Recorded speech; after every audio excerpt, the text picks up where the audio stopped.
Hello and welcome everybody here tonight in the SARG Superspeedway series here on the Flatout Racing Network. Tyler Riggs with you here tonight and Michael Norman along with me in the booth. We have the Carr and Sons Masonry Inc. 200, the CSM 200 here at Talladega, race 4 of the season for the SARG Superspeedway series. Michael, how you feeling tonight here? I'm feeling pretty good. I'm excited. I'm glad to be back up here in the booth with you, Tyler. Had some health issues last time, so I wasn't able to be in here, but I'm back now, and this is gonna be real fun. I can't wait.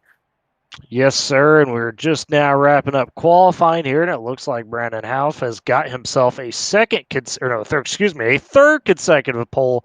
He won the first pole at Talladega in race 2 of the season. He won the pole last week at Daytona '08, and that's race. And then here for the CSM Cars and Sons Masonry 200, he has got himself another pole, Michael. We talked with the guys. This is different from last season because obviously is now not winning in. It's just the top 12 in points get in. So every little point matters here. Yeah, absolutely.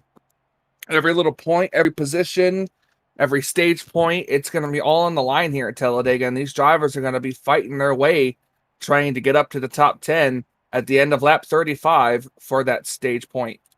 Yes, Michael, you mentioned stage break at 35 here tonight out of the 75 laps we have on the docket for Talladega. Second time these guys are seeing this track this season.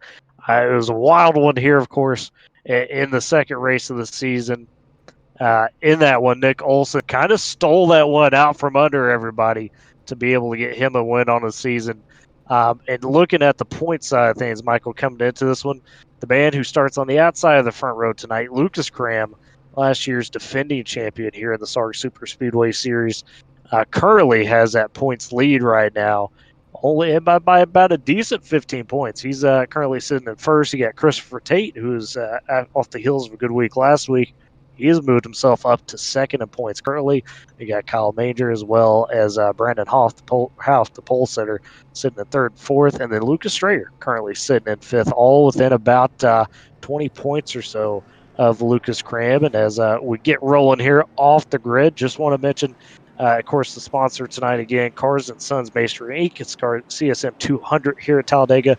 Fun fact for this group, Michael, for our sponsor tonight.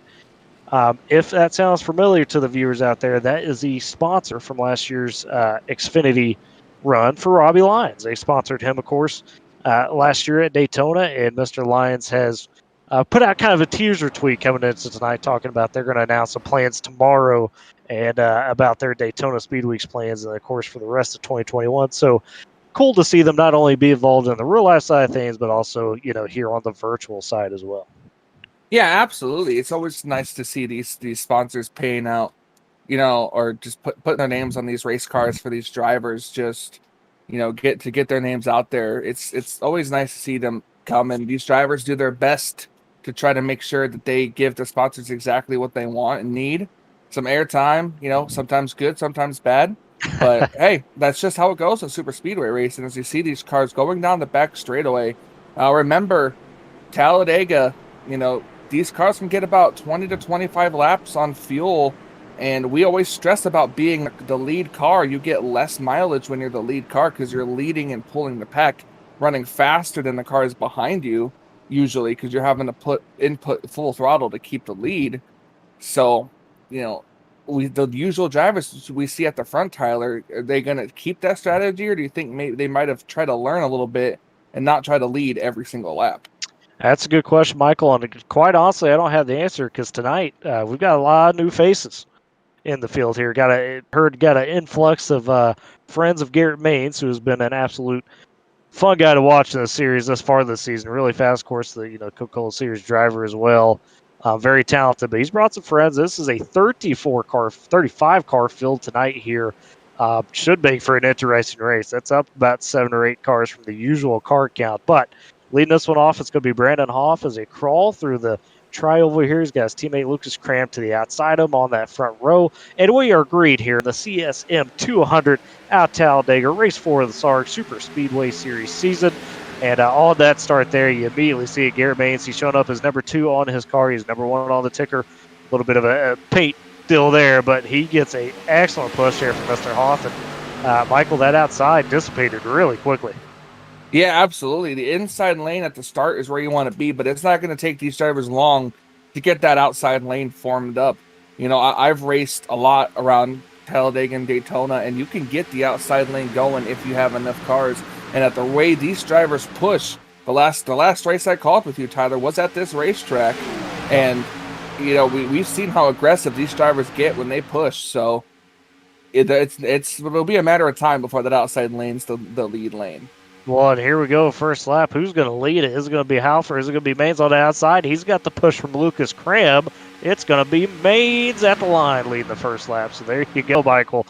They got that outside stacked up and got it rolling.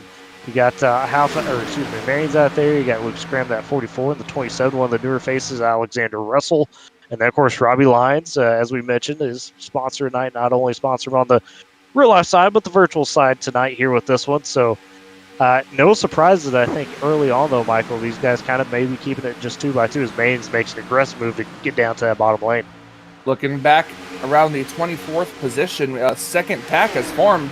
This is the stragglers that you'll see that are just trying to lay in the back, trying to let everything else happen in front of them. These drivers are just going to kind of hang back there at the tail end of the pack to be able to avoid any accidents that happen up at the front. Oh, and it looks like we just about had one. Yeah, that is Connor Hazel right there. Just about lost it. We didn't quite catch that one fully, but he was able to save that, avoid a big wreck. That is good job right there in some heavy traffic. Michael, you mentioned that second pack. It's got guys like Lucas Strayer and some others that are up there in points. You talk about them hanging back. That seems to be a little bit more of a pronounced strategy this season, at least with these Cup cars, is there's more guys willing to just hang around, try to put themselves in a good spot more so for the end of the race rather than being super aggressive for the stage. Well, yeah, I mean, we know these drivers have some faster pairs, but they don't want to have to use them if they don't. Yeah, they don't want to have to use them if they don't have to. As you see a car on the apron right there, he is not advancing his position. In fact, he's kind of just rolling to the back. Yeah, that was Christopher Tate there in that 54, got bumped down. One of those, guys up there that we just talked about in the points, and he's a little bit more aggressive or has been this season, and got kind of shoved down there, but saved it, and he's just going to roll back, and it looks like you got, who's that pulling down right there? Let's see here. Somebody else just pulled off to the inside. That might be Peyton Howe, I believe, in the 11, one of the newer faces here tonight. He decided to eject himself out of that situation, and Michael, we see this from time to time. I mean, what is kind of the breaking point for you as a driver sitting there saying, okay, it's time to get out of this situation? Usually for me, it's when I start seeing them go 3 wide, or when I see just one car get a little squirrely. That's usually my key to say, okay, it's time to back off and hang at the back of the pack here. But as you see the outside lane moving, these cars aren't really going 3 wide like we saw before. I mean, remember the first Talladega race we saw, they were 3 wide all the way to the first wreck. So these guys a little bit more calm this time around. They got 75 laps. They still got 70 laps to go, and plus a stage break, and that's where we're going to see the action kick up, is right around the end of that first stage. Yeah, and it's probably going to be a little bit calmer than what we saw last week at the Daytona 08 Legacy. It was a bit of a chaotic race. Setup was, it was different. It was an uncharacteristic race for this group where a lot of guys just couldn't quite handle the set. So today it's starting out a little bit cleaner. Garrett Baines, though, still up front in that 1 or the 2 tonight, if you will. And Michael, they've stayed 2x2 here, and really not a lot of movement, at least in this front pack. But you know something I'm noticing in the back of that pack, Michael? We got to talk about it. Tonight we got at least, it looks like, about 4 or 5 cars running the Dogecoin paint scheme. That's right, folks.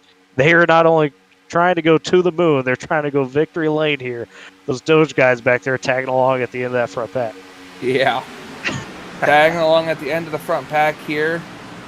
And you can't help but notice the schemes back here. So well coordinated. Yeah, well coordinated. Four Dogecoin cars out here, and they're all hanging out at the back of the pack. I'm pretty sure they're all teammates too. They might be, but either way, you gotta love the effort here. And something early on, Reynosa, Michael, compared to, obviously, I know Daytona 08, completely different animal. but it seems like these guys are a little bit more comfortable this week racing tight. Things were a bit hairy last week with that aero push. Things seem to, be pretty in control here right now early on. Well, this track isn't as bumpy as Talladega, as Daytona 08 is. And that's another key factor in it too. You see the outside lane getting a push, but Lucas on the inside just trying to get the lead back here. Like we said before, you can see these drivers go about 20 to 25 laps with the stage end being on lap 35. Could we see guys try to short pit just to make it to the end of the stage, or are we going to see them just run it out until? So, hey, we'll see on that. That'll be an interesting strategy for sure. To your point, because that's, how many guys do you get to go with you, right? That's kind of the big question. Can you make it work from that standpoint?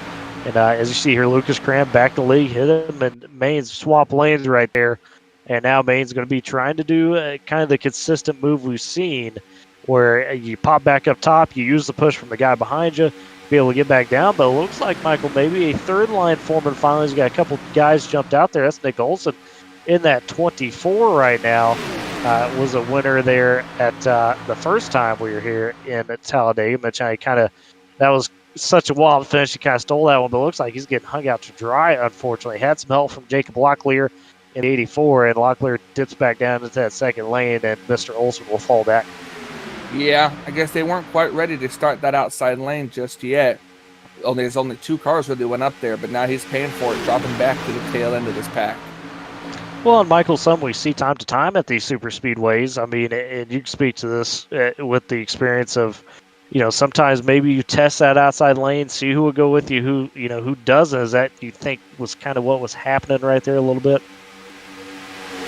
It's very much possible. Just trying to see who's going to go with you or who has, a strong car to do so. So we might see that third lane come into play, especially a little bit later. Yeah, I mean, we always talk about how wide this track is, and it definitely presents itself here at the end of these races. But as we get ready to approach the start of lap 10 here, checking in on some of the bigger movers. How about that 03, one of the newer faces tonight? Is the 000 looks like, or the 00. No, excuse me. Is the 22 is what it is. He got custom number 22. He's the 03 on the ticker, but Andy Navarro started 22nd. He's up to 8th right now, kind of moving his way up there. And then you get Elliot Henderson a couple spots up in 6th place in that 37. He started 20th. He's up to 6th. So a couple early movers here right now, Michael. And some of the newer faces, are you kind of surprised that the newer faces are saying, hey, we're going to be aggressive and get up there from the jump, as opposed to just feeling things out and right in the back? I mean, not necessarily. I mean, especially being new, you want to make a name for yourself, and you want to try to do it pretty good. So right here, you definitely want to try to get up to the front, lead some laps here, at least make your name be known, being the new person here in the league. Yeah, and that's fair.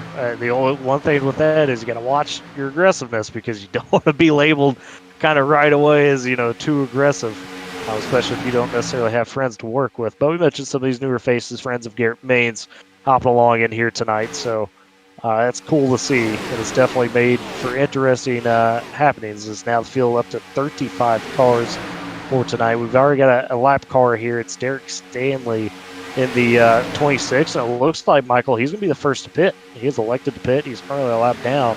He's just now coming back onto the track. So you talked about maybe short pitting a little bit. This is right at that extreme window, unless he had an issue.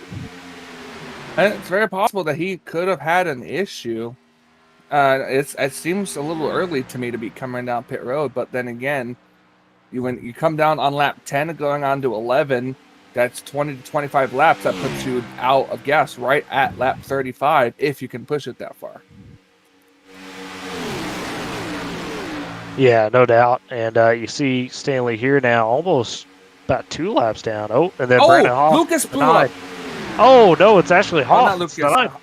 Yeah, the 9. I forgot to say. Brandon Hoff has blown his motor. Wow. We've seen that happen before. I want to say it was before in the first Talladega race. Someone blew their engine, got the faster pair, was able to get back out. I think it was a 24 who did that too, if I'm not mistaken. Nick Olson, our winner of that race. You're exactly right. That happened to Nick Olson. Came back and won that race. That's why we're talking about he sneaked it out a bit, because at one point in that race, Michael, he's 2 laps down. Yeah, so tough break for Brandon Houff. The only thing that's going to save him is the halfway caution, the stage break here. That could have been disastrous. Luckily, he was able to get down off the racetrack and hold it down there, because that could have been disaster for the entire field. Yeah, that's a tough break for a pole sitter, no doubt about it, Michael. But, it illustrates just how quickly those engines could blow. I mean, Brandon was not too far sucked up to the back there, up front. It just, for him, it doesn't take a lot, folks, on these Cup cars to get sucked up for a lap and a half or so, and you really got to watch your temps because, as we know, Michael, these things can blow very quickly, as illustrated there by the 9. Absolutely, and we have a new leader right now. It's Ricky Howell Jr. in that I almost said 26 in the 46 Toyota. Yeah, has worked his way up there. One of the newer faces again tonight. Started 9th, has taken advantage of some of that chaos with Brandon there blowing his engine. Mr. Houff currently now it looks like going to be still on the lead lap. It looks like he got back out, Michael, before he got lapped, so we'll have to monitor that. But yeah, I mean, these new guys in here tonight making some noise. You got Ricky Howell up there, and then Andrew Navarro, he's now up to 3rd there in that 03/22. He's leading that outside line, currently pushed by Clint Spillman now. Yeah, outside lane diminishing a little bit, not getting a good enough run on the outside just yet, but as you can see behind him, he's got some good pushers in Clint Spillman and others. There's the 9 machine halfway down the back straightaway. He might be in a good position to get the lucky dog. If he does go at least 1 lap down, he's just got to hold on to this pack. I thought another car blew up. I saw smoke in the back, but that might have been just a little bit of lag. Yeah, some error issues for somebody there in the middle of the pack, but no. How about Robbie Lyons now jumping up the outside? Took advantage of that big push the inside got. Now he's leading the outside line. Can Mr. Lyons get up there and lead this thing for his sponsor, currently sponsoring this race, of course, CSM Cars and Sons Masonry here tonight? That would be big. That's we talk about, hey, pleasing the sponsors. What better way to do it to get out in front and lead some laps, right? Oh yeah.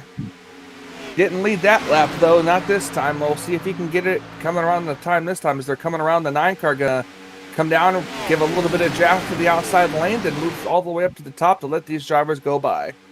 Well, and Brandon Houff did that as well, Michael, I think, to make sure he gets a little bit of momentum back. Because as you mentioned a second ago, he just has to hang on to this pack. He would be the only guy a lap down right now as Derek Stanley, the 26, is 2 laps down, so Mr. Houff would have no competition for that lucky dog here at the stage break. He's got to be more mistake-free the rest of the way here now in this first stage. An aggressive move from Lyons. I don't know if he got bumped a little bit too rough there by Mr. Navarro in that 22/03 or not, but Robbie said he got a little loose over the driver's chat there, Michael, so there you go. But he's managed to save it, and now he's leading that bottom line. Yeah, and that's possible to happen if you jerk the steering wheel just a little bit too much. Here at the back end, your car will break free. Not to mention the tri-oval, a certain spot in the tri-oval is a little bumpy, so you hit that the wrong way, and you're gonna do the same thing that just happened here. As now Ricky Howell able to go back to the lead with that. Yeah, and that's the classic move right there. Use that outside push, drop her down. This is for it being 2x2 at least to start the first. Almost 17 laps here completed as we come to the stretch to start lap 18, Michael. It's been, a consistent group of guys just continuing to work themselves forward and really take advantage of runs. See a little bit back there now, once again, in that outside line. Looks like you had Nick Olson and a couple others, maybe Kyle Manger as well back there, trying to just test the waters a little bit as some of these guys just in that mid-pack, Michael, trying to fill things out. If you're in a situation like this where everybody seems decently calm right now, where are you trying to ride in the pack? You want to be up front, in the middle of the pack, or are you trying to hang in the back? Well, I guess it really depends on your strategy. If you're running this car dry, to the first time you really need to come down pit road, then you definitely want to kind of hang in the back of the main pack here. Not too far back, but just in the back of the main pack to still be able to make moves if you need to. If you're trying to pit early, then you're going to want to come down pit road with a buddy or something, or somebody at least, or a friend, to come down and help you out and get back out as quickly as possible. But there's another thing too. We are quickly approaching the fuel window for these cars, so we should see them start to single file out if they're planning on coming to pit road. anytime soon, as we only got about 16 to 15 laps left in this stage. Well, and to your point, Michael, look at this outside line, inside line. There is a huge inside line right now. Backing about that mid-pack onward, as you see the Doge guys back there. See if anybody pits this time around. Doesn't quite look like it. So, but to your point, they're starting to see fly out. Oh, got a little bit there. I'm not sure who that was. Might have been Brett Murphy. Couldn't quite tell myself either, but that's the worst time to have a big incident, honestly, right before these pit stops. You don't want to make that mistake. You don't want to be that guy. And you're seeing guys continually working to the bomb now, Michael. I mean, you said it, probably with here in the next lap or two, you're going to see these green flag pit stops. With the bigger field tonight, this should be really interesting to see how these guys try to handle it right here. Absolutely. Going back and looking back at it now, it was Peyton Howell that had that little bit of squirreliness in the tri-oval there. Nobody coming to pit road this time either, from what I can tell. As they're hitting lap 21 of 75, we now have 15 laps to go in the first stage. And a green flag pit stop on the way here, and this is where races are won or lost in this series sometimes, Michael, because these guys can keep it clean. You've got to nail these green flag pit stops. Absolutely. Nail it, not getting too loose. We saw last time when they were coming down pit road, somebody nosed it into the wall. It wasn't a caution flag because he just got on the brakes too much and spun the car out himself. So you got to watch out for how hard you hit the brakes. And especially because you don't want to run over the guy in front of you either. No doubt about it, Michael, here. And here in Speedway, we got the back half of the field. Looks like the Doge guys, they're coming in. Doge gang coming in strong. Yep, 38. Got 3 out of 4 of the Doge cars came in this time. So a decently small group here, and it looks like they all, for the most part, got in clean right there. Hearing more chatter over the radio waves. It looks like we're going to have a bigger group this time, Michael. You see it down the backstretch right now. Everybody trying to sort themselves out. There's going to be some of these guys definitely not trying to pit this time around, it seems like. But this might be maybe half of this group right here coming in.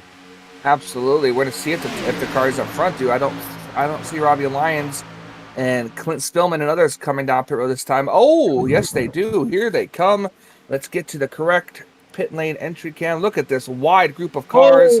Finger in the 25 almost loses it. Peyton Howell loses it. He's off into the grass. Oh, boy, that's a mistake right there. He's going to lose some big-time time trying to come back to that one. But it looks like, for the most part, Michael, everybody else pretty clean into pit lane here. Absolutely. Going back and looking at Clint Spillman, we still have a group of cars out on the racetrack right now. A single file line of cars. Clint Spillman, Quinn Gingrich, Brett Murphy. Those drivers out here, they should be coming this time to pit road.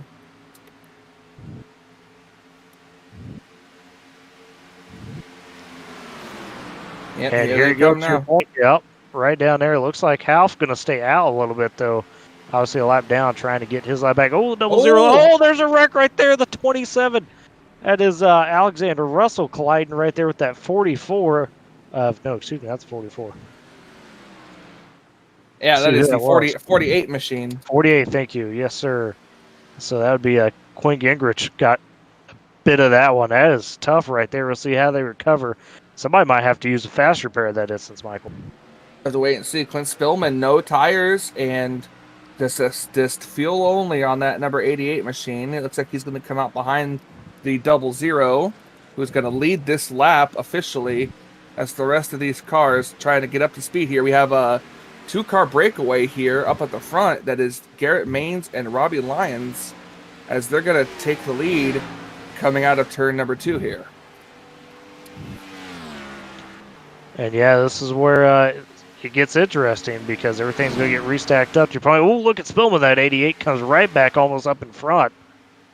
About took a couple guys out, but they're going to work around it. See how this cycles around. You got George Ballfans up there in that 00 right now.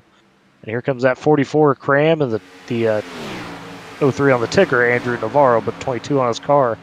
They're going to move around right there, Michael. It looks like, for the most part, everybody pretty successful. Somebody is slow. I think that was Jeremy Jones in the 81 machine. It is. I don't think he made it to pit road in Oh, time, no. and he is out of gas, just coasting at a measly 30 miles an hour, trying to at least get the car on the pit road so his tow time, if he can't make it to his pit stall, will be really short. And he's not the only one. It looks like Matthew Oliveira as well as Jordan Clark maybe had some similar issues because they now all find themselves lapped down, Michael. So that is a miscalculation. That's one of those mistakes we talked about. You just cannot have right there. I think Jeremy Jones will make it to his pit stall. We're going to come back up here and look as our leader, Garrett Maines, has now been caught by the rest of this pack. Yeah, him and Robbie Lyons up there 1-2. And to your point, here comes Lucas Cram and the rest of the field. There's a little bit of miscommunication almost between Cram and the 11 there, Peyton Howell, who is currently sitting, I believe, a lap down right now as you just got lapped by the pack right there. Was trying to kind of keep some momentum and almost caused a little bit of chaos. But Garrett Maines up front, Robbie Lyons behind him in that 15. Lucas Cram and now Andrew Navarro on the outside. They are lined up here. And Michael, it looks like Cram and Navarro have the bigger run. My goodness, what a push down that backstretch. Yeah, you figure you don't see a lot of two-car tandeming here because the pack just catches up in a hurry. But a little bit of two-car tandem was able to help Lucas Cram get out to the race lead. He does. He gets down in front of Maines. Now Maines will try to cross him back up top as Maine goes to that outside line now and gets that push from Andrew Navarro. Coming to just under a handful of laps left in this stage, Michael. This is where things might get a little crazy. You know, you got guys like Cram and Maines just trying to get those points because, folks, once again, this season is not winning in. It is just straight up top 12 in points going into the playoffs. So these battles for these stage points get real intense. Oh, back there, Clint Spillman with a big save. My goodness. That was a heck of a save for Clint Spillman. Only problem is that cost him a lot of speed and momentum, and I don't know if he'll be able to hang on to this pack because of that. Yeah, good point, Michael, because he's in that danger zone right now. And as you said, he lost a lot of that momentum, so he's got to get a lot back to be able to hang on to the pack. We'll monitor that. At least the good news is he didn't wreck, won't go a lap down. That was a masterful save because he was pointed towards that outside wall, and that is the scariest spot to be in on a Superspeedway. Well, it's safe to say that if it stays like this and no cautions come out between now and the end of the stage, only one car now out of this lead pack will not get points because there are 11 cars in this main lead pack right here. 12 if Clint Spillman can catch back up. So it's going to be a fight between these 11, possibly 12 cars for this stage win. Yep, top 10 and the stage get points, obviously. So to your point, Michael, going to be a bit of a game of musical chairs. Who's going to be the odd couple out here? Got those Doge cars lined up on the outside of the Dogecoin vehicles right now, outside in that back of this pack. Maybe they'll make some noise. That's Lucas Stray up there with them, as well as Gavin Jones, Mitchell Muma, and Strayer currently sitting up there in points right now at fifth. So he would like to get some of these stage points if possible, Michael. Oh, when you got the two down there of Kyle Dagger just trying to get himself back up, almost got things really squirrely. Now we see three wide up here trying to challenge for that lead. Garrett Maines made the smart decision to go to the middle lane there to try to protect his lead. I'm surprised we don't see more cars doing that often. The middle lane is usually the lane you want to be in, especially coming off the corners because of the run they get. But, you know, I was thinking about this, the same thing that happens. You go to the outside to try to get a good run, the car behind you goes even higher, and then suddenly you're stuck in the middle lane. Yeah, it's a risky bet, as you're talking about. Sometimes it's a game of musical chairs where you find yourself being the odd person out. But Garrett Maines so far, Michael, to your point, has been masterful in his moves, reclaims that lead, and now we're 2x2 stacked up again here. Lucas Cram, Garrett Maines have continued to battle for this lead. All of this first stage have really been the two in control here. Clint Spillman was able to catch up with this pack and has now made this a 12-car pack again. 12 cars for 10 spots, with coming to 5 laps left in the first stage. And that's big for Spillman, too, because he's had a rough start here. Was one of the guys that was, a threat last season. We thought at times to maybe get up here and challenge for a championship. Didn't work out. This season he's had some of that rough luck as well. Currently sitting at 17th in points. needs some good stages, some good finishes strung together. So if he's able to, get something out of this, Michael, you better be thinking that he's very glad that he's able to have that huge save. Absolutely. I mean, he looked like he was headed for the wall or into another car.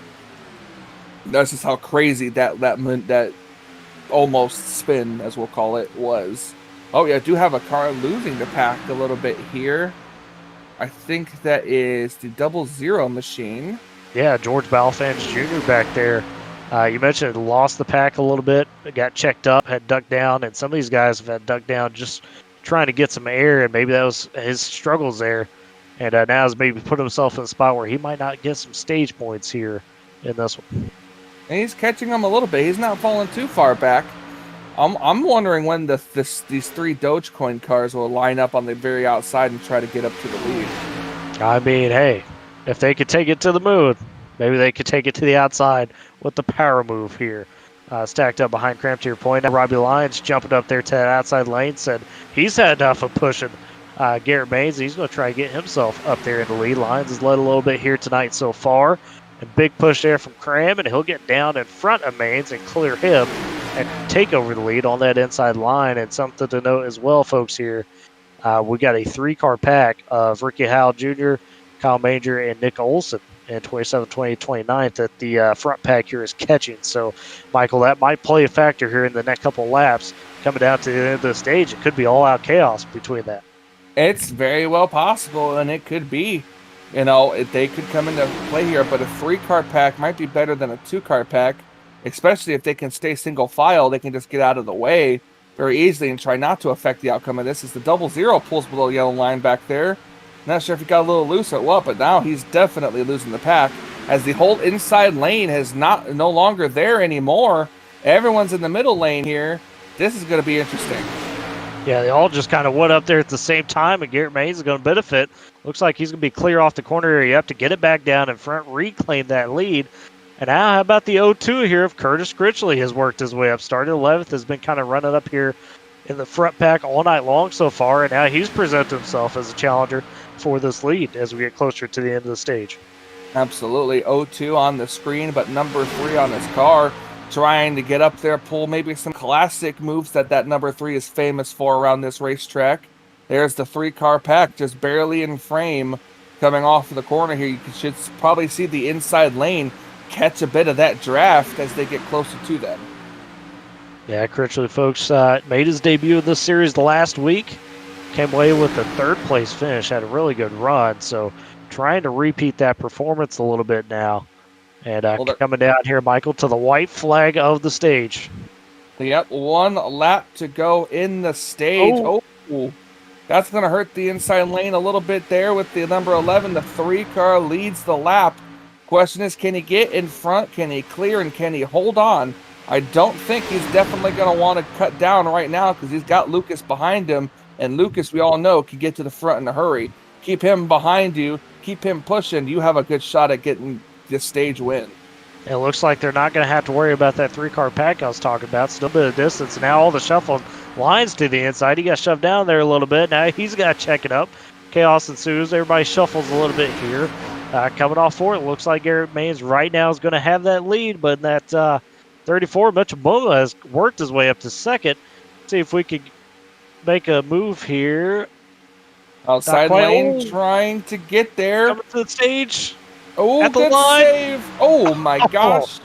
Curtis Critchley and Garrett Maines right down to the wire for the end of the first stage, and it looks like Garrett Maines is going to get it by 1/100th right there, Michael, at the line for the stage. My goodness. Absolutely. That was insane. Garrett Maines coming away with the stage victory there.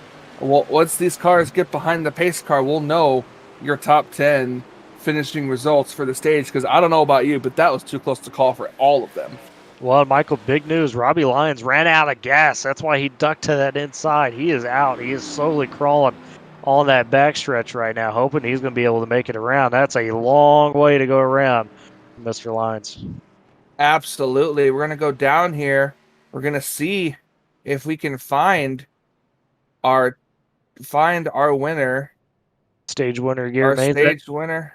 While you're looking for that, recapping our top 10 real quick in the stage, you got Garrett Maines, Curtis Critchley second, Lucas Cram third, Mitchell Muma officially gets fourth in that stage, Lucas Strayer fifth, Christopher Tate sixth, Elliot Henderson seventh, Andrew Navarro eighth, Gavin Jones ninth, and Clint Spillman rounds out the top 10, saved himself from a big wreck. He will get rewarded with a stage point at the end of this first stage. And Michael, out of the 35 drivers that started this race, we have 29 currently on the lead lap. Brandon Houff right now, the last one on that lead lap. And you currently have Peyton Howell, Jordan Clark, Matthew Oliveira, Derek Stanley, Jeremy Jones, and Kyle Dagger, all multiple laps down. Dagger did take it behind the wall there towards the end of that first stage. Unfortunately, his night is done as it sits. And it looks like, I believe, Peyton Howell will probably get that lucky dog because Brandon Houff had worked himself back onto the lead lap. Yeah, absolutely. Unfortunately, our stage winner is not in a position for us to be able to pull him in for an interview. So instead, we're just going to go ahead and take a quick commercial break and be right back with stage 2 here at Talladega. ETE Reman is the world's best remanufacturer of transmissions for import and domestic cars and trucks. Based in Milwaukee, Wisconsin, our customers are repair shops, auto parts stores, dealerships, and distributors. And with 6 nationwide warehouses, we're where and when you need us. So when you're looking for a transmission that is like new, only better, instill confidence and install ETE Reman.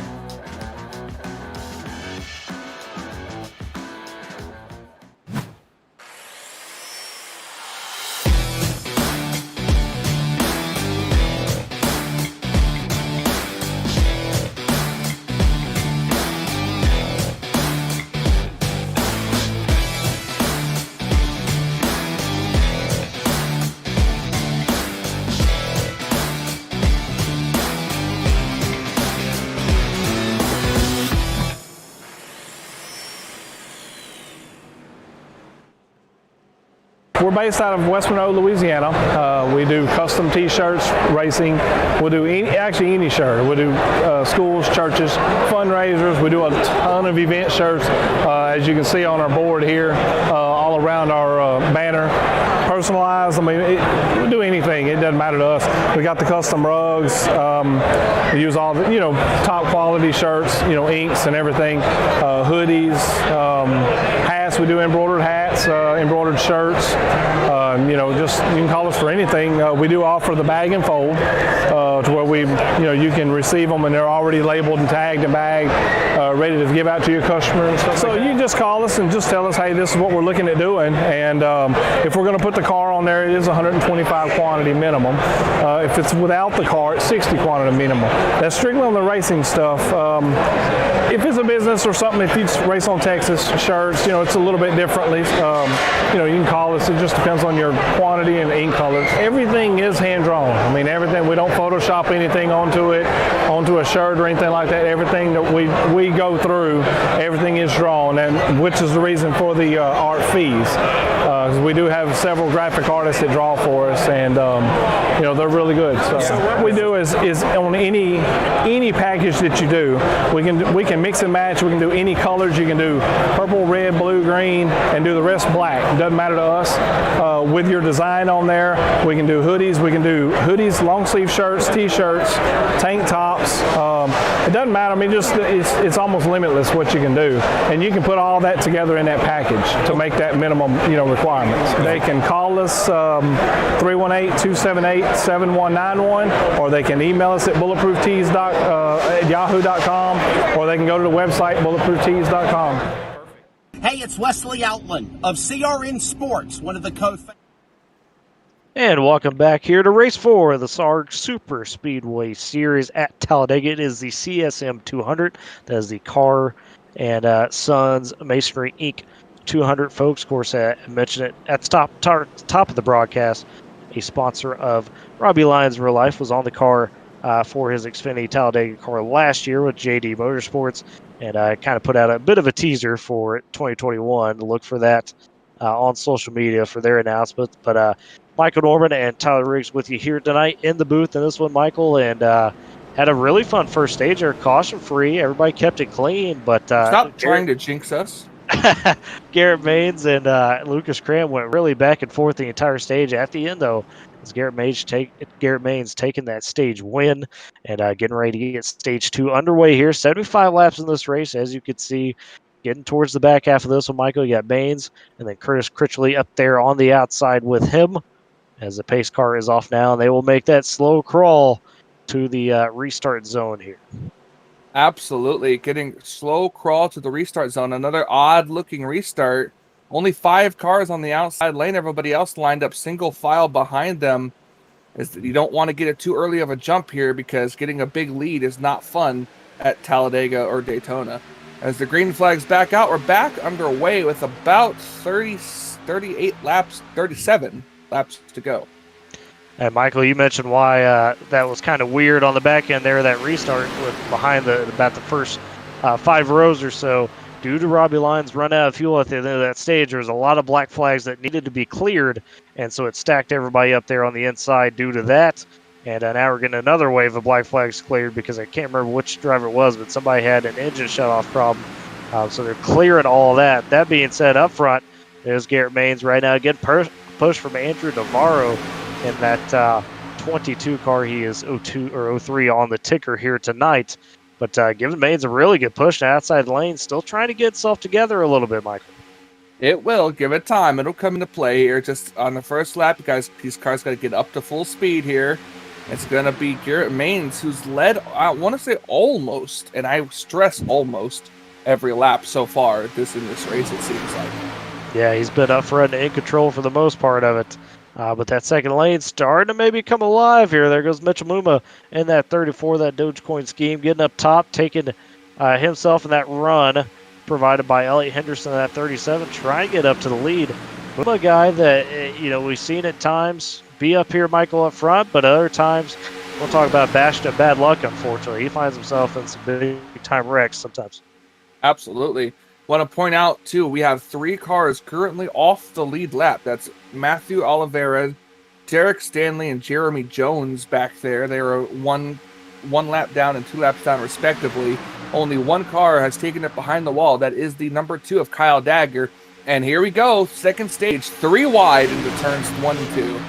Yeah, and how about that move from Mitchell Muma right there as Garrett Maines almost got caught in the sucker hole. He got collected and rebounded, but Muma went all the way from the top to the bottom off a big push to be able to get himself up front now. And it looks like at third lane, Mike, we talked about the first stage a little bit. Everybody was being a little patient with it. Now guys are being a little bit more risky here in the second stage. Oh, boy. I'm sorry. I saw somebody get real sideways there. I think that was the 15. Yeah. Robbie Lyons couldn't quite handle a bit of a rough bump in the middle of that corner. And you saw it. You mentioned it. Got a little loose. Now has a little bit of rear end damage on that car, maybe from that. Meanwhile, up front, though, as that third line starts to fall off, it's a battle here as Maines is retaking the lead now over Muma. Now you got Curtis Critchley up there trying to get himself maybe in the lead with the big push from the 46 there of Ricky Howell Jr. right now in that outside lane. Not very, the name Ricky and Talladega, they've been to victory lane, I think it was twice already. So so I wouldn't put it past to see Ricky Howell Jr. in victory lane at the end of this race, because it's possible. We've seen it happen before.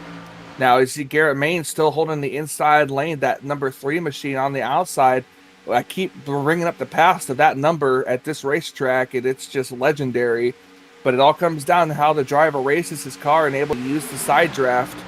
Racing today was not like how it was back in the day, so it's pretty interesting to see if they can get up to the front and be able to actually keep it, as they're already approaching another lap to machine. I think that is the 48, if I'm not mistaken. Maybe not. Not quite. That is one of the lap down cars here. That's Derek Stanley, who had worked his way to 1 lap down, but now he's going to get passed by the field again and go back to 2 laps down. Had some issues earlier on where maybe he had to pit early, Michael. We weren't quite sure the issue, but had to pit early. I got himself 2 laps down at that point. And he's been trying to fight that battle ever since, but these guys aren't getting cautious tonight. It's been clean so far, and that hurts when you make a mistake early. You can't quite rebound from it. And hearing some overheating maybe on the inside of some of these lines too, Michael. We saw that in the first stage. Brandon House in the 9, our pole sitter had blown up. So we got to watch that in the early parts of the stage, Michael. Some of these guys quickly realizing those temps are an issue. As you see one of the, there's Muma, the 34, dive into the bottom to get some air. Yeah, absolutely. That's what's going to happen. Look at the outside lane. And I'm talking the very outside lane. Coming in to play that number, I can't tell who's up there. I believe that is that multicolored green car. 37 of Henderson there up there. Elliot Henderson trying to get the outside lane coming. And he's got multiple cars up there. There's not really a middle lane there. And they've kind of all single file in the back there. But holy cow, this is crazy racing here. Very excited. Oh, they're rushing 4 wide. No. Ooh, I thought that was going to be 4 wide, but it wasn't. Oh, and then Christopher Tate gets turned, and there they go. It's going to be the first big one of the night. Cars everywhere in the middle of that pack. Caution out. Oh, and my boy, Lord. It is a parking lot quick. Nobody coming through good on that one. My goodness. That was incredible. We didn't think it was gonna happen because the way they were racing here was looking like 2001 all over again. But holy moly, that was intense. And that was just a quick. It looks like maybe a little miss bump, maybe a little bit of just an issue there between the 44 Lucas Cram and the 54 Christopher Tate. That's where that one started, right there, just around the top 5 or just outside of it. And right in the middle of that corner, Michael, that is not where you want that wreck to happen, especially when those guys are at the very top. You see the 64, Brett Murphy just gets absolutely smashed, and it's a bystander and so many other cars back there. Nowhere to go. I didn't see anybody get truly airbornes, though, so that's good news in the sense you got nobody on their lid after that wreck, but my goodness, what a wreck. Absolutely. We're looking at it right here. Just a bad bump. Right there sends the 44 down, 64 up into the wall. Clint Spillman, a bunch of cars are going to be using their fast repairs here today. Oh, no doubt. They're going to have to use them here probably a little bit earlier than what they wanted. A lot of them for sure. And then it looks like out of that chaos, so Michael, Curtis Critchley, 0-2 on the ticker there. He is the one in the lead right now as the caution flag flew. So, man, what an incident right there. Let's see who takes pit stops here, Michael, because we're not quite, I don't believe, we're in the window for fuel, but it looks like most of these guys still going to come down and top it off just to see what they can do strategy-wise. Absolutely. It doesn't surprise me one bit to see these cars come down pit road. Some of these cars attempting to take fuel. I don't see any real tire changes up here. Gonna have to just keep a lookout on that. It's a couple cars come in with no hoods and all that damage. Gonna be fast repair essential here tonight. Yeah, of course, one of the big ones in that wreck we mentioned, Lucas Cram started on the outside of the front row tonight. Current points leader after 3 races by a good 15 points right now over Christopher Tate, who unfortunately got turned. So the 1-2 in points right there getting scooped up in that wreck with each other. And that's it happens sometimes, though, in the series, Michael. It's just part of the racing, obviously, with the Superspeedway series. Absolutely. So we got a big wreck. Our first big wreck happens. Only our second caution, our first caution technically for an accident. But we're going to take another quick commercial break and be right back with more action here at Talladega. ETE Reman is the world's best remanufacturer of transmissions for import and domestic cars and trucks. Based in Milwaukee, Wisconsin, our customers are repair shops, auto parts stores, dealerships, and distributors. And with 6 nationwide warehouses, we're where and when you need us. So when you're looking for a transmission that is like new, only better, instill confidence and install ETE Reman.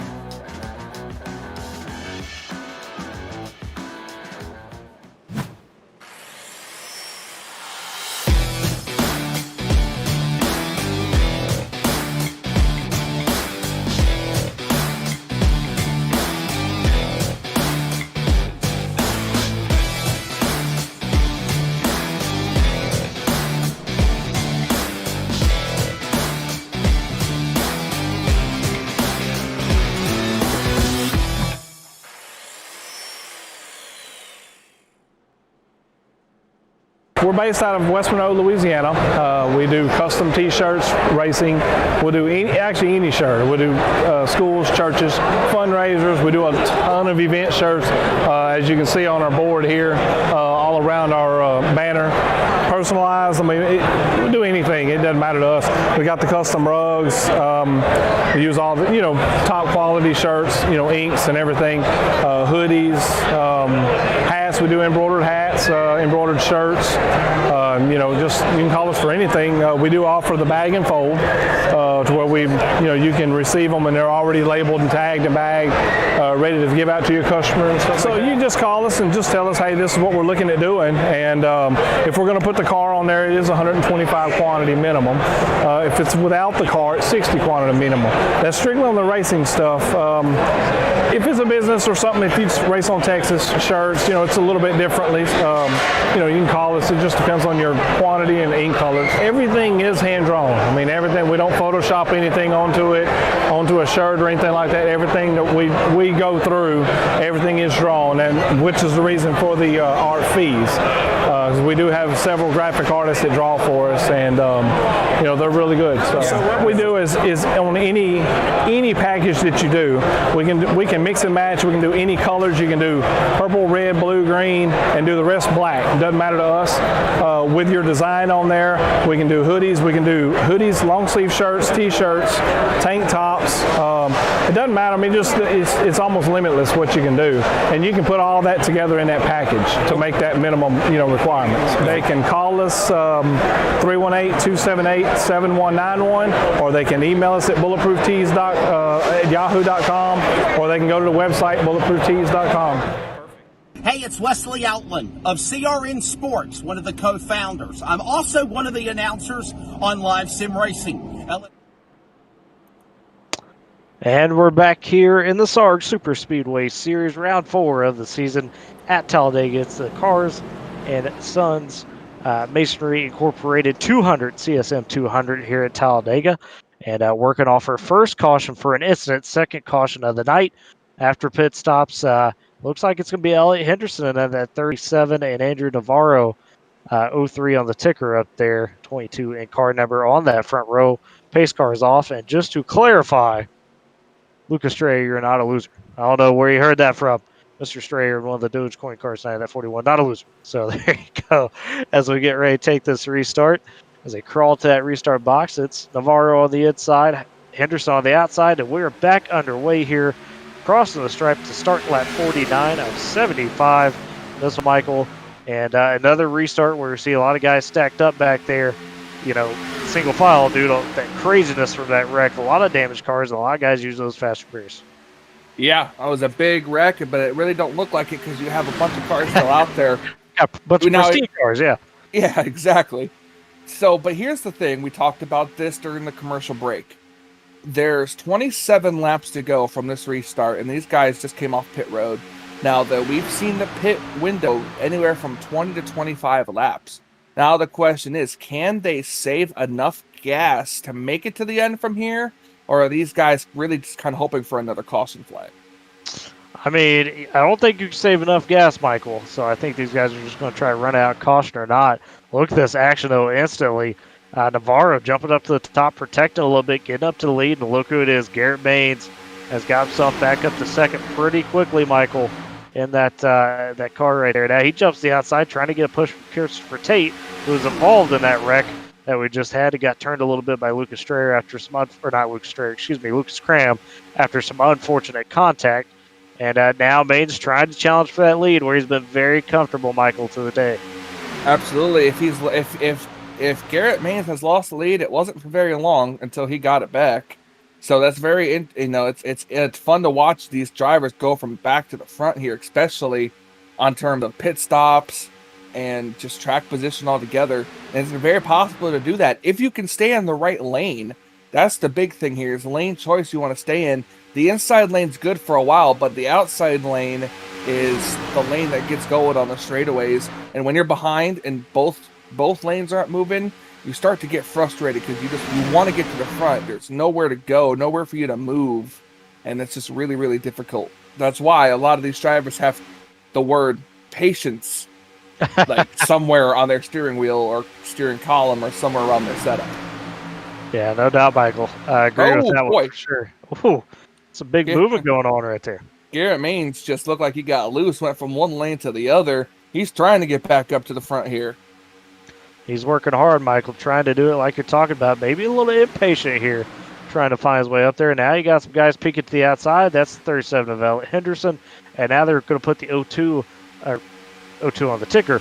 Curtis Critchley there, that 3 in the second hole a little bit, but he's got help from that 39 and James DeCarellis back there. DeCarellis kind of worked his way up here a little bit. Had been talked about a lot today. And now we're back to that 3-wide action that we were seeing before the caution, Michael. Absolutely. One car below the yellow line there. I believe that is the 00, but they're acting like they didn't even just get involved in a wreck at all. Oh, another car gets shoved down there. One car get it again. And now there's another stack up. Oh, cars in the air. That's another big one. Caution back out here on lap 52. See, you just had to jinx it by talking about being Oh, I free. did. Looking at the 00 right here. Christopher Tate involved, if I can find him. Here he is right here. No front end on that car. He was, just like I said, they just started racing as if they weren't involved in a huge wreck, and here they go again. And it looks like another situation where Tate was on the outside, had a guy pushing him, and just took it. Oh, excuse me, no, it was the 39 maybe of DeCarellis that got up into him and maybe started that one there going into the corner. So that is just unfortunate, Michael, and have to see who caught the big air there. Somebody that definitely caught some big-time air in that wreck. Gonna look at it again from this angle here, going through the corner. Yeah, the 39 car just kind of drifted up a little bit in the corner as if he missed. I don't want to say missed the corner, but that might be the best words for it. He just went in, didn't turn at the right time he was supposed to, drifted straight up into the side of the 54, and then just all heck broke loose after that. Well, and Michael, you know, one thing here too, with this arrow push sometimes, that's what can get you when you're stuck in the middle, of a group like that. It's just really tough. I think the guy I was looking for that got the big air time might have been the 84. No, excuse me, it's not the 84. I'm going to try to find who got that big air. There was somebody that went for a wild ride. Well, let me know when you do, because I got. I'll try to. I will find them on the camera here. But my goodness, caution back out. Third caution of the day here on lap 52. And yes, it was the 84 of Jacob Locklear. Did a barrel roll along the fence up there. That was tough for that 84 car. Try to look for that machine. Oh, yeah, pretty sure he has taken it behind the wall at this point. Yes, he has. To your point, he is done. Alexander Russell as well, unfortunately, done on the night in the 27. Connor Hazel retired a little earlier as well, a few laps ago. So now we have officially out of this one, it looks like at least 4 drivers, Kyle Dagger, Connor Hazel, Andrew Alexander Russell, and Jacob Locklear done for the night. And Michael, while this caution has occurred and we were checking back on that wreck, a lot of guys taking advantage of pit stops here. It looks like just about everybody, either for damage repairs or we are a lot closer now on that fuel window here to where you could maybe make it the rest of the way if you pit this time. I'm pretty sure you can make it at this point now. If not, then you're going to be very, very close. Probably between a lap to a lap and a half, I would have to assume from this point on. So you definitely don't want to be leading all the time. You would probably at this point much rather be pushing somebody, being in second, trying to save that little bit. We all saw how back in 1989, Darrell Waltrip used drafting to save fuel to win the Daytona 500. So it could be used in the same way here if Lucas Cram can back out, run behind somebody long enough to save the amount of gas he needs, if he even needs to. Yeah, Michael. I mean, no doubt about that. And, we've seen in other instances in this series, really, where that fuel strategy is just come into play. And some we got to consider as well, Michael. 3 green-white checkers is what this series gets to use at the end of these races. And we've already seen it once this season. We've gone to the extent of that. So, how much is that in the back of mind of some of these guys? Well, let's knock on wood that we don't have to use those. And that these drivers are smart drivers. They know how to race. They're battling for every piece of real estate that's out there. And, these drivers in the heat of the moment when they try to win They want to try to put their nose where it won't fit, just hoping that there'll be a hole there, and then that's how wrecks happen. So these drivers are smart drivers out there. They know how to get around cleanly. Heck, they ran the first half of this race pretty much caution-free, no wrecks, even though there was a bunch of incidents that almost were wrecks. But, so these drivers know how to get it done, and they know how to get it done under green. That they do, but, Michael, the other part of what we've seen that's led to these 2 cautions thus far in the second stage is just guys are, kind of taking the lid off that third lane. We talked about in that first stage, nobody was really testing it, and now all of a sudden, I don't know if it's necessarily coincidence that we've had a couple cautions now that's gotten a little bit more dicey in that third lane. Well, to be on the third caution and on that 55 of 75, we're going to be under 20 laps to go on this restart. Actually, we'll have a restart with exactly 20 laps to go. So we'll see if these drivers will calm down just a little bit and try to get at least towards the last couple laps before it starts getting real exciting. Yeah, I mean, that's, it's a good point there, Michael. We may get a little bit different feel here coming down the stretch. Can't update as well. Jeremy Jones will retire on the night as well. He's taking it behind the wall. That 81 Michael we saw earlier had ran out of gas in that first stage and was trying to fight back to get himself back into a more favorable position, but just it didn't work out for him here tonight. Lucas Cram having a little fun with the pace car there. Always gotta love that. I mean, hey, might as well have a bit of fun, right? Yeah, have a little fun with the NPCs. Another thing I noticed too, poor Christopher Tate is 2 laps down. And I want to say he used his second fast repair if he's got one. If he's got a second one, I don't know if there is one or not. But he is now in the 30th position, 2 laps down. No, he does not. He's all out of fast repairs because he's still got no front end. Yeah, you get the one and you're done. So not quite what Mr. Tate was looking for tonight. Mentioned he'd come in second in points and really kind of, seemed like he had learned some of those lessons from last season where, he put himself up in good position but just didn't work out. That being said, though, he'll be able to rebound going forward. But as we reset here, coming to green on lap 56, Lucas Cram that 44 on the bottom leading right now. Garrett Maines in that 2 have been up there all night long. He is trying to get maybe a win here at the end of this one, but he's on the outside. Green flag in the air, and we are back under green here in the Carrs and Sons Masonry Incorporated 200 at Talladega. And look at that jump by Garrett Maines on the outside. He got a good restart, used a bit of the side draft to get ahead, but unfortunately not able to clear Lucas Cram. But the outside lane is more formed up. We'll see as the 3-car moves to the outside lane. Lucas has no help at the moment down on that inside lane, so we'll see Garrett Maines clear Lucas and now move to the inside. Big run. You mentioned it, Critchley up there in that 3, and then you get Navarro who's in the 22 up there. All big pushes. It's so much so that Navarro was able to move down with Maines in front of Cram there. Now Cram boxed in that 44. Yep, and this could be what he needs if he needs to save that little bit of gas. Run behind some cars. Try to stay there. Let them run it out. Let them run their cars out. Just try to stay there and use the draft to save fuel. But he's pushing. He's pushing big time. He is for sure. Also another update on Carr behind the wall here tonight. James DeCareless at 39, unfortunately, could not recover from his damage. He is out of this one. We were down the 35 that started this race, Michael. We were down to 26 on the lead lap.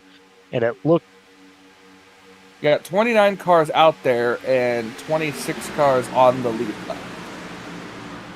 As it seems, they're heading down off into turn number 3 here. Garrett Maines still has the lead. Single file there. He got second place with Andrew Navarro still holding it out there. These drivers 2 by 2 down the straightaway into the trioval. The outside lane trying to get the run. That is the 3 machine of Curtis Crutchley, as he's now going to try to take the lead on the outside. They're 3 wide once again. I believe that is the 9 machine of Brandon Houff. Ooh, he's able to squeeze back in line there. Running out the back. Down the back straightaway they go. I love these camera angles. Able to get it done. It's going to be Garrett Maines still with the lead on the inside racing line. got Andrew Navarro and Lucas Cram on the inside lane, the first 3 cars on the bottom lane. It's still going to be whether or not that these drivers can run the entire rest of this race without having to come back to pit road. If another caution comes out, they're definitely going to take the advantage of that and try to come down pit road to top off and have enough to make it the rest of the way. Yeah, Michael, you're right. Sorry for that there. I'm back on that. But, to your point, this is where it gets real interesting. You could tell, there's a split of guys back there. Michael just kind of waiting things out right now, seeing, who's got maybe the right answer here. And, boy, look at that outside lane right now. People are still trying. Brendan House in that 9 just thought about it a little bit, but things have calmed down a bit here. Absolutely. The inside lane getting the better run. Lucas Cram pushing. The top 2 are free from the pack here, but then here comes the 3 with a good run on the outside lane. 3 wide again behind them. These cars are starting to catch up with one another, starting to cluster up here, and we're 3 wide. Now we're 4 wide for third place, and the 9 car gets shoved into the wall, and Lucas Cram hard into the outside wall, flipped over, and the caution comes out. Oh my goodness, you didn't think they were going to be able to survive that 4 wide. Sure enough, chaos ensues again for our 3rd caution of the 2nd stage here. 4th overall in the night. You mentioned Lucas Cram taking a hard hit in that one. Michael, we've seen 4 wide at Dega work before, but usually is not in a quarter like that. It's on the straightaways. Yeah, and that just was just the product of somebody getting loose on their 4 wide. Just absolutely nowhere really to go. When you get a run, you got to take it. So and with this caution, we can now throw fuel strategy right out the window. Yeah, good point there, Michael. Looks like it was Howe on the 46 and a Cram that just made a little bit of contact. And it just enough. And these guys, folks, we talk about weekly, but these guys are some of the best in iRacing, period, at these super speedways. So typically, it's not smart to make that move, but, we've seen crazier things as this league sticks. So you can't necessarily fully blame that, but not always, as you see, does it work out. Yeah, we'll definitely say we're going to ride on board with the 44 of Lucas Cram through this accident. See, I'm making the move on it in the middle line here. Makes a little bit of contact, and it just sets it hard into the wall, flips over 1 time, barrel rolls 1 time before his car comes sliding down onto the grass. Yeah, definitely, man. What a hard hit there, Ricky Howell, and the rest of the group talking about that right there. Just trying to figure out kind of, what went wrong, which typical for the drivers, Usually in these super speedway events, these guys don't necessarily react first and foremost to anger. They try to dissect what happened, Michael, because as we've seen, all it takes is just a split second of something going wrong, and then you get a wreck like that. Absolutely, it does. Lucas Cram just sitting on pit road. Now, the question is, does he have a fast repair? I don't think he does, because he got involved in that first caution of the 2nd stage with himself and Christopher Tate. Took some hard damage in that, so I can't imagine he was held one in his back pocket at that point. There is no way. That might be Cram's day. So the top 2 in points tonight, Christopher Tate and Lucas Cram. Of course, they were 1 and 2. Cram in the lead by 15 points coming into this race. Both of them having big issues here tonight. And that's what this is about, Michael. We talked about it a little earlier in the broadcast. Compared to past seasons, this is no longer a win and in. This is just straight up who's the top 12 in points once we get to the playoffs after the 8th race. And this is kind of a pivotal moments for some of these guys right here. Garrett Maines has been a guy, folks, that, if you hadn't been along yet, he has been fast, Michael. He has been up there, arguably one of the fastest guys, but he just hadn't been able to capitalize. This might be his night. Absolutely. His cars could come down pit road, top off, and not have to worry about gas for the rest of the race. And we'll see if they do that or not. We got Garrett Maines, the race leader. We're going to take another quick commercial break, and we'll be back to finish up the last remaining laps here at Talladega. ETE Reman is the world's best remanufacturer of transmissions for import and domestic cars and trucks. Based in Milwaukee, Wisconsin, our customers are repair shops, auto parts stores, dealerships, and distributors. And with 6 nationwide warehouses, we're where and when you need us. So when you're looking for a transmission that is like new, only better, instill confidence and install ETE Remake.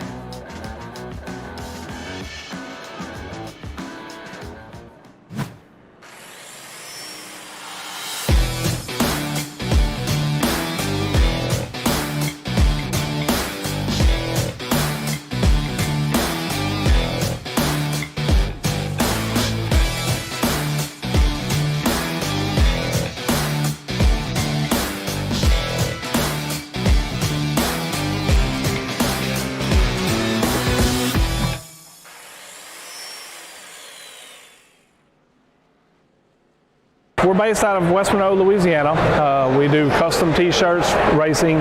We'll do any shirt. We'll do schools, churches, fundraisers. We do a ton of event shirts, as you can see on our board here, all around our banner. Personalized. I mean, we'll do anything. It doesn't matter to us. We got the custom rugs. We use all the, top quality shirts, inks and everything. Hoodies, hats. We do embroidered hats, embroidered shirts. Just you can call us for anything. We do offer the bag and fold, to where you can receive them and they're already labeled and tagged and bagged, ready to give out to your customers. So you just call us and just tell us, hey, this is what we're looking at doing, and if we're going to put the car on there, it is 125 quantity minimum. If it's without the car, it's 60 quantity minimum. That's strictly on the racing stuff.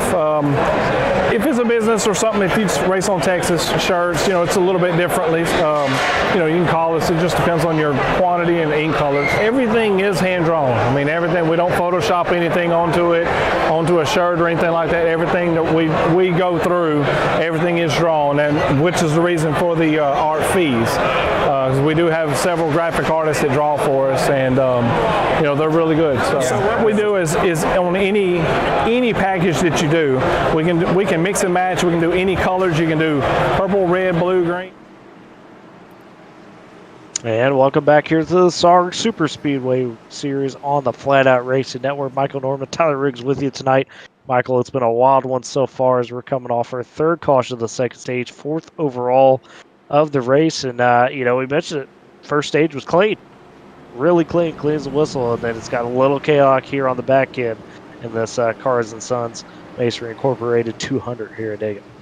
Absolutely. And that's usually what happens in mostly super speedway races. The first half is pretty good. Second half is really when it's all on the line. So these cars and drivers are trying to get themselves into positions to have a chance to win this race. We're coming to the green flag here. We're going to get a restart with 12 laps to go.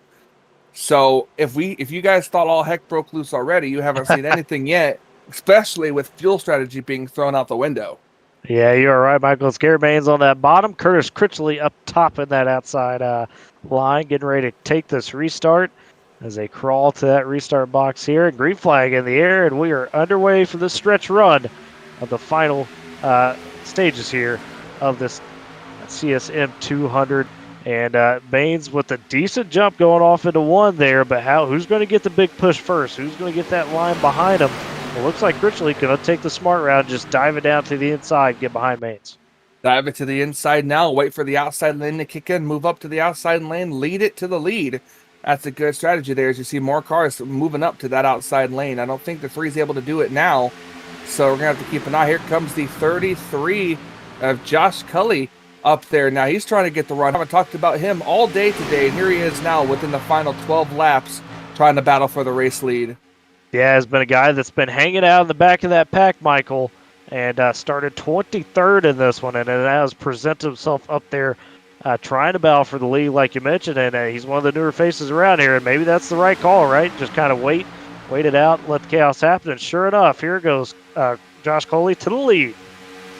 Absolutely. You want to, this is the part in the race where you want to push and push and push, but it's still a little too early to be pushing because you never know when your engine's going to blow and your temps get too high. So you really got to keep one eye in the mirror and one eye on your temperature gauge as the front 2 cars push and trying to pull away from this pack a little bit.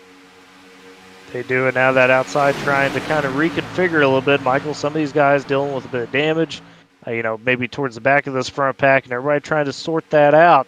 Meanwhile, up front, there goes Garrett Baines to the top now, using that move he's used all race long to get that momentum. He'll take the lead now right behind him, get 3 wide stacked up, and now for the lead, 3 wide. He's got Critchley in the middle. You got Sean Howell. We haven't said his name all night. He's up there in the top lane, getting a big push. Looks like from, there goes the 57. Who's getting the push from, and they're wrecking again. Oh, he saved it, Still though. no I caution. think he saved it. I think he saved it. They saved it for the there most they go, part. finally. There they go. There's the caution flag. And that was a race official caution, not an iRacing caution. Probably the right call, but boy, Michael, that one could have been a lot bigger than what it was. That 57 got turned up a little bit there at the wrong time, and just about, that was about to be really a bad one right there. Gonna look at it right here. Just a bad bump is that's all it takes, right in the middle of the corner. Up into the wall. 57 never really spun it out. None of these drivers did, but there was just cars all over the racetrack. So it was a good idea to throw the caution there by the admins. Yeah, the 57, of course, Matthew Oliveira, one of the Dogecoin cars tonight. Get a little banged up right there in that one. There was probably a good 5 or 6 cars in that incident, Michael, that by the time caution was thrown, there was definitely some damage to go around. So now, Michael, as we fourth caution here in the second stage, 5th of the night, and this is going to set us up for an even shorter shootout. You're probably going to be looking at about 5-6 laps by the time we get this one back underway.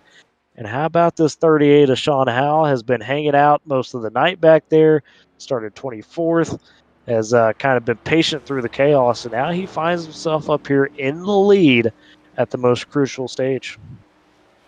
Yeah, right where it needs to be, under 10 laps to go.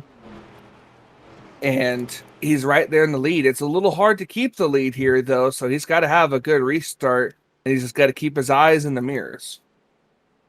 He does for sure. Mr. Howell right now sitting 8th in points after having kind of a down week last week, so one spot behind Garrett Maines, who has kind of been the forerunner of this race. This would be big for Mr. Howell if he could be able to hold on, maybe for the win or at least the top 3, Michael, because we talked about it. No winning in, you need all the points you could get, and in a race like this is where you could really capitalize.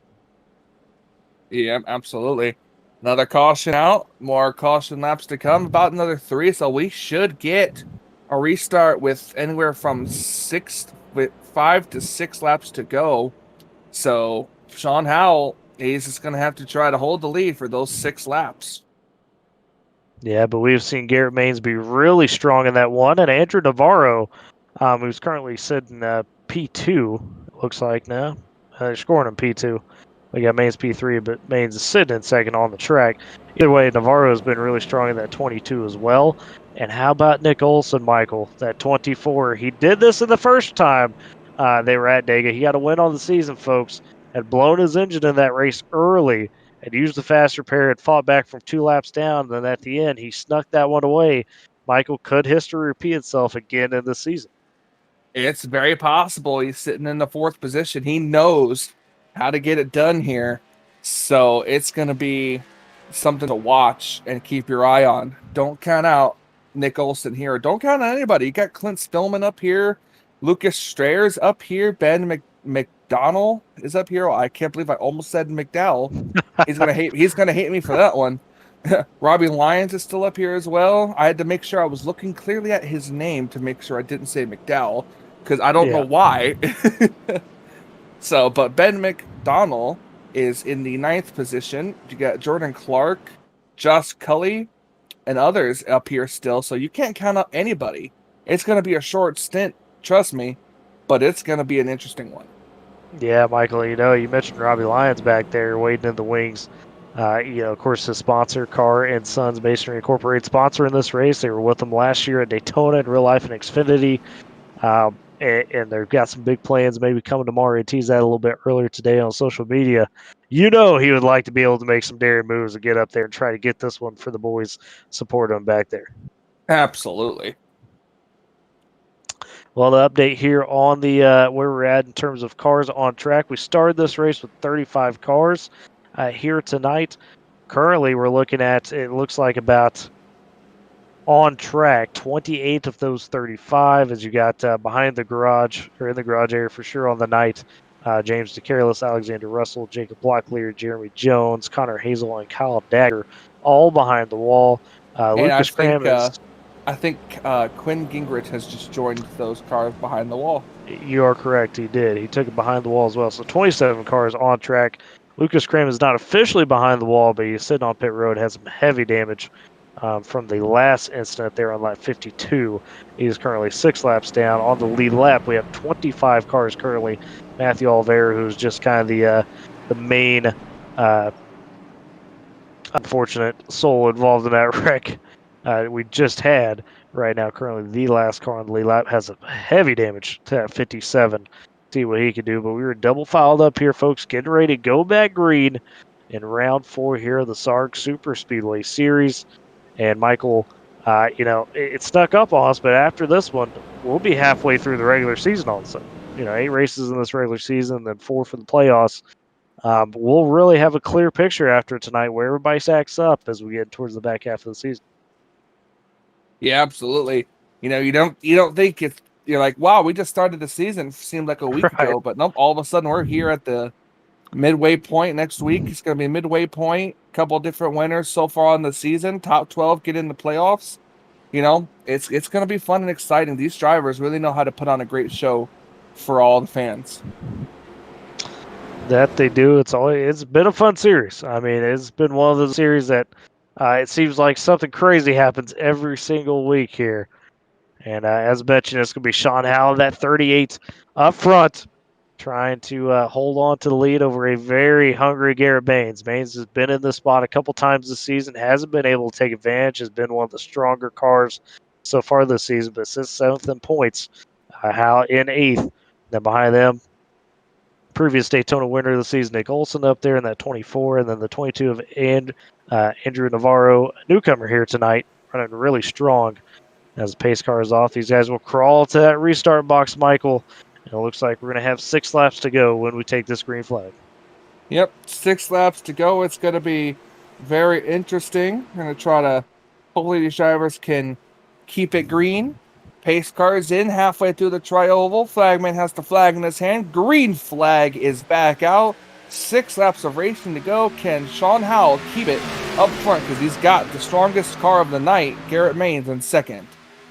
Yeah, Baines got a really good jump on that start. Got a big push from Nick Olson at 24. Olson, we mentioned, trying to get himself in a win spot. And then you get that 71 of Jordan Clark, third car on the outside as well, trying to make something happen here. And it looks like Baines, Michael, might have enough to be able to be clear by the time they get to the corner here into turn 4. But look at Olson now. Peaked high for a second. As soon as he did, Baines jumps down into the bottom line. So Olson going to take control now on that upper line. There's Baines. We can lead it out of 4 here. Coming to 5 to go this time by. Absolutely. If a caution were to come out right now, we'd have enough time to get an in regulation green white checkered here. But if anything comes out after 5 or 4 laps to go, it will be considered a green white checker. They are 3 wide back there, but it's still all Garrett Baines, who's led at roughly 3/4 of the laps here tonight at Talladega as he heads them off into turns 1 and 2.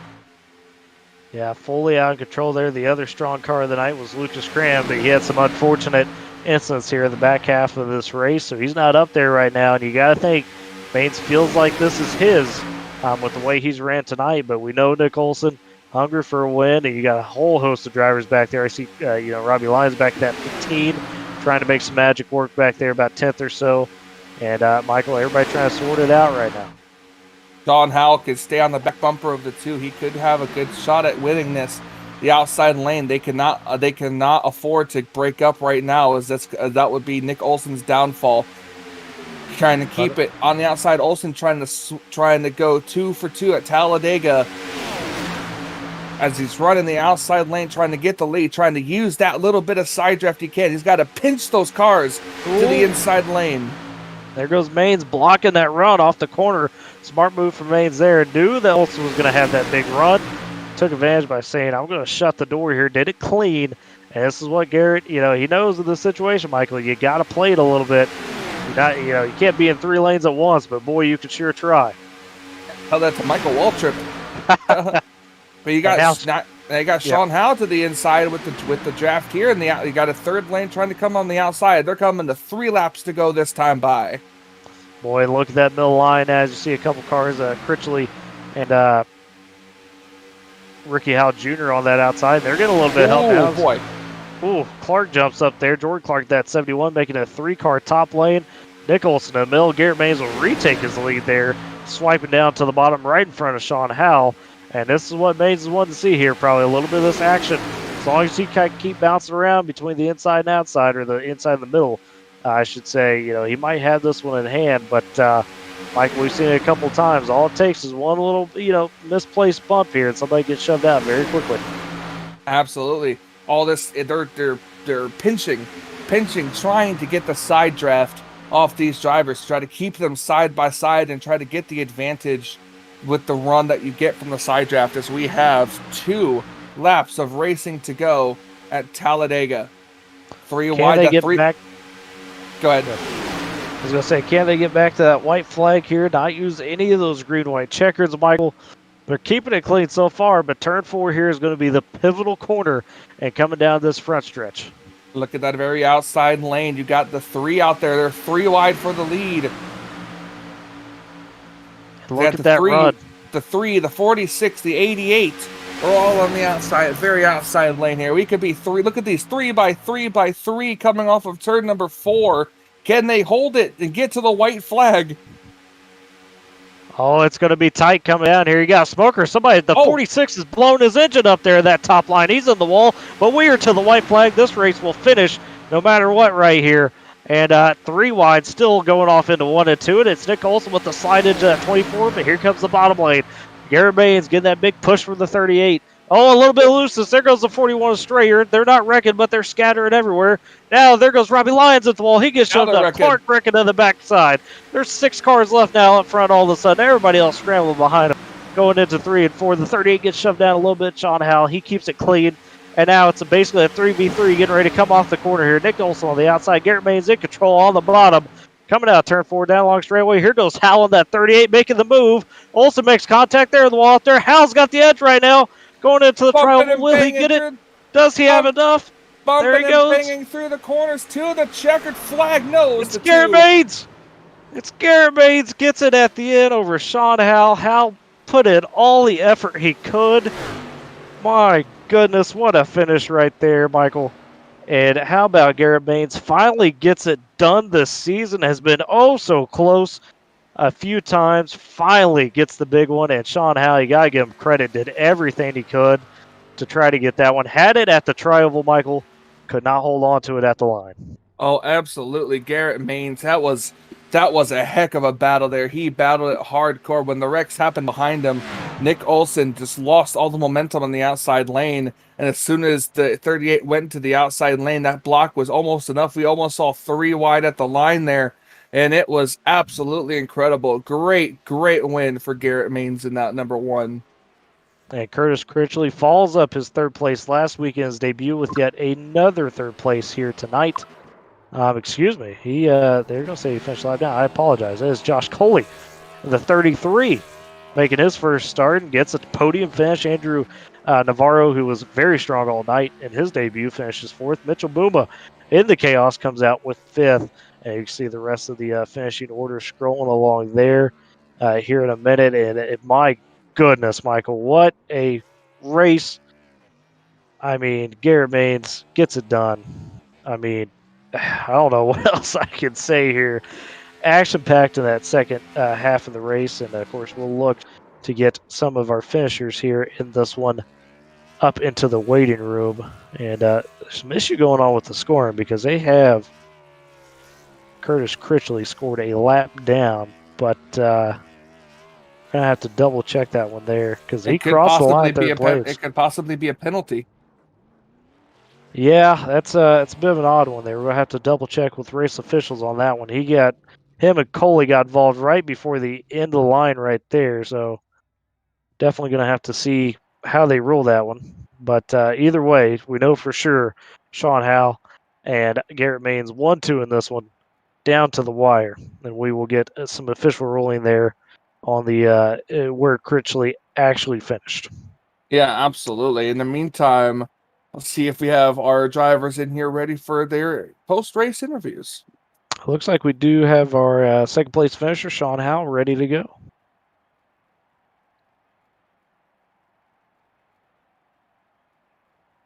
Oh, they're all up here now. Yeah, I will get clarification on Critchley here in a second. So we'll go ahead with Hal first and then go from there. Hey, Sean, Tyler, and Michael up here in the booth. You got us. 10-4, I got a copy. My goodness, man. Let's just start with that finish. You went into that final restart with the lead. You knew Garrett Maines was tough. He had been up there all night long. What was your mindset going into that final restart? I was just gonna try to hold it, block what I could. I did not plan on going to the high side at all, but they had a run on the high side. I took it, got a nice bump there, and almost got it. I made a quick little right turn to the right to not hit him coming to the line there. I probably should have doored him back. We both kind of touched doors coming to it, and then I made a quick turn to the right just slightly, and it just killed my speed to make it a little bit closer there. But we were close. Can't be too bad with a second place finish. Yeah. Yeah. It was. Sorry, Tyler. I didn't mean to cut you off there. You're good. But Sean, it looked like coming off four and into that trioval, you had enough of that run on the back end, and we see this so many times at Talladega. That last 100 feet or so. What were you thinking there about that trioval or so? Do you feel like you kind of left all you could on the table to get the win here tonight? I mean, I timed the block pretty well. Got lucky I didn't get turned when they were right behind me, and the car behind me hit me, but it pushed me forward and gave me that momentum. And then Garrett moved up a little bit, got into my door a little bit, and I thought I still had him after the door contact. And then he got a run from the inside, and I should have kind of probably doored him back, try to get closer, but it was a good run. I can't be too mad. Yeah, it was. I didn't see you much at all through the first part of the race, so you were just kind of keeping back there, trying to stay out of trouble and everything to get yourself in position to win the race. Talk to us about those final 5 laps, 6 laps that you had there. Yeah, we had a rough race in the beginning. Had a decent pit strategy call, and I missed my stall. Had to back up like at least 2 different times, and almost put me a lap down. So we couldn't get any stage points there. Those last 5 laps were I went around 10 to go. Was the time I was going to make my move. I still had my fast repair. A lot of other guys didn't, and we made a good move to the high side there at around the last caution there, right before the last caution on the high side, and they wrecked behind us, and I was put 3 wide on the high side, and I got the lead coming to that green white checkered or however many laps it was. Yeah, and at this time, Sean, of course, turn it back over to you. Let you do your shout outs, your thank yous for all those people that support you out there. Yeah, appreciate the broadcast guys. Shout out my company, Sean Howell Racing Designs. Only $10 usually for a paint scheme. If anyone wants a paint scheme that's watching, you can view my trading paints profile. Thanks to the guys in the team chat that were helping me out there, and appreciate the broadcast. Hey, Sean, congratulations on that second place finishing. Coming up just a tad short, but another good run for you. Should help you in the point standings here. So catch you maybe next week, and good luck going forward. Yep, have a good night, guys. That was our second place finish. And we got clarification, Michael. It was the 33 of Josh Coley that officially got third place. Unfortunately, not Curtis Critchley. So we'll see if we can get Coley. But in the meantime, we do have our race winner ready to interview here. So let's go ahead and pull him up, Mr. Garrett Maines.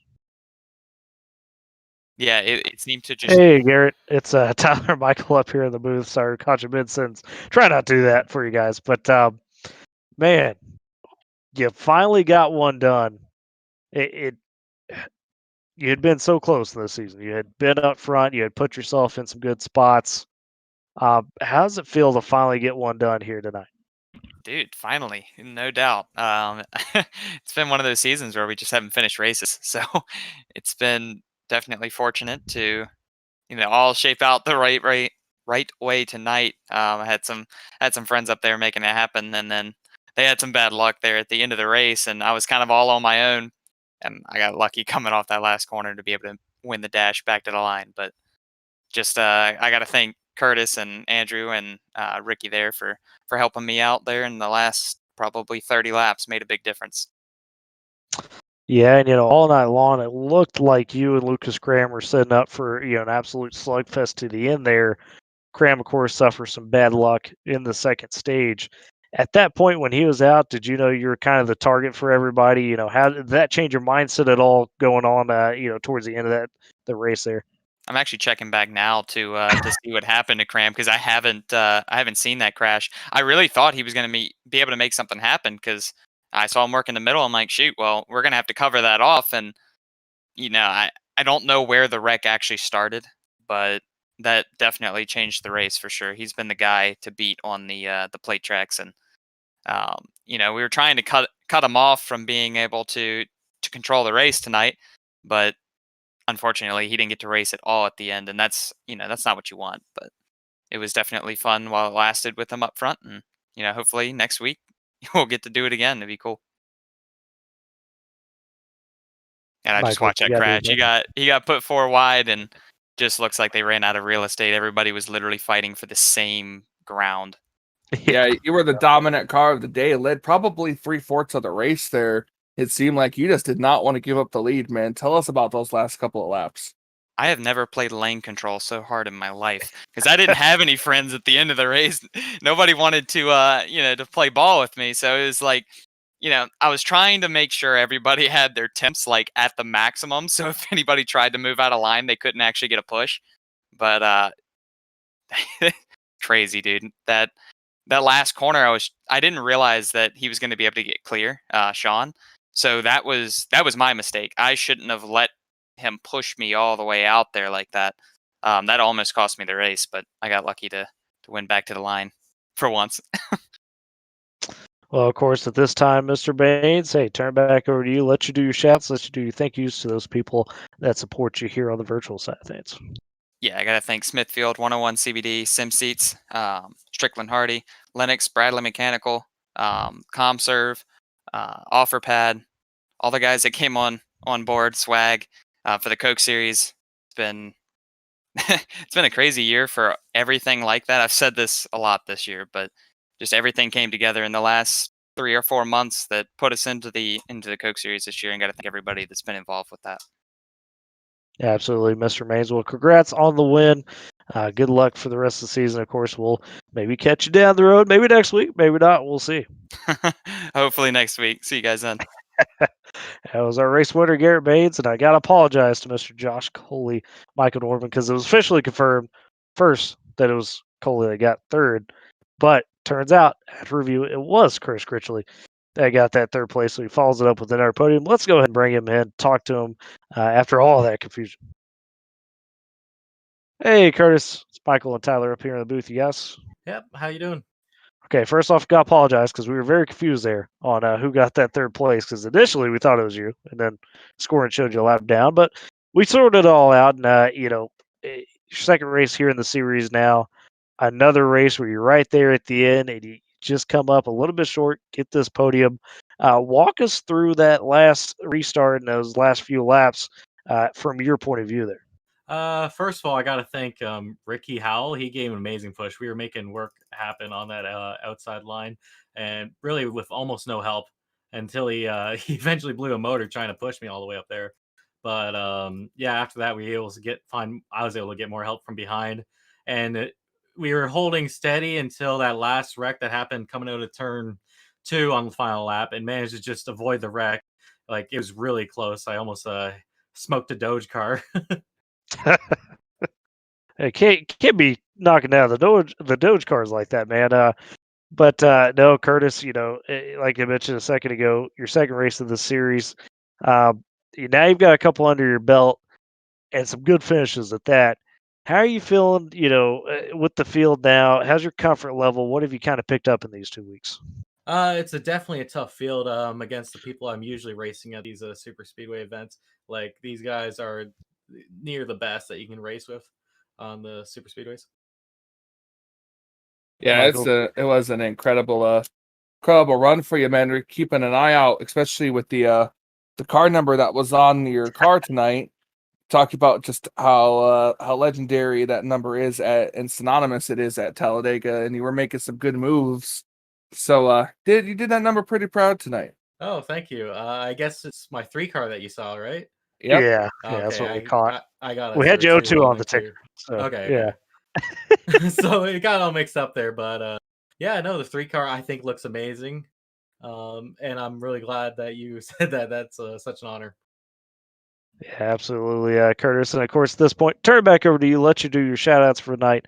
Thank those people that support you here on the virtual side. Yeah, I'd like to thank Beeley Farms, Phantom GFX, CGE, Shenandoah Shine, Seven Seas Cruises, Pavement Marketing LLC, Orange Shoes Photography. Always just great. Thank you for the support so much, people. Yeah, absolutely. And you heard it, folks. Third place night, Curtis Critchley following up another strong performance. And Curtis will maybe catch you down the road, possibly next week. Good luck out there, man. Yeah, see you next week. Thank you. And Michael, as we kind of turn towards wrapping things up here tonight in the Carr and Sons Masonry Inc. 200 at Talladega, what an absolute thrill of a race as usual. Give us some of your final thoughts, things that you learned tonight and what we can look forward to here in the back half of the regular season as we are now officially done with this first half of the regular season. Probably one of the best finishes I've seen since the season opener that I've called tonight. So it was an incredible race to call, to watch, to just even witness. It was almost caution free until you said something about it and decided to jinx it. String, yeah. But Yeah. other than that, yeah, it was a really fun, exciting race, man. I can't wait for the weeks to come. Absolutely, Michael. Well, at this point, hey, I want to thank everybody out there for watching and following along as you do all over across the FRN network, across the bevy of amazing leagues we have on this channel. Of course, next week, same time here, 9 o'clock Eastern, this SARG Superspeedway Series will be at Daytona under the lights. It'll be 80 laps for the Across the Stripe 200 at Daytona. Ought to be another fantastic race. Of course, we'll get you all updated in the pre-show of that one a little bit, where we stand points-wise after this chaotic day. And, of course, got to once again shout out Carr and Sons Masonry Inc. For sponsoring tonight. A real-life sponsor of Robbie Lyons, who competes in the series, which is very cool to see. Of course, was on his car for his Xfinity Daytona race last season.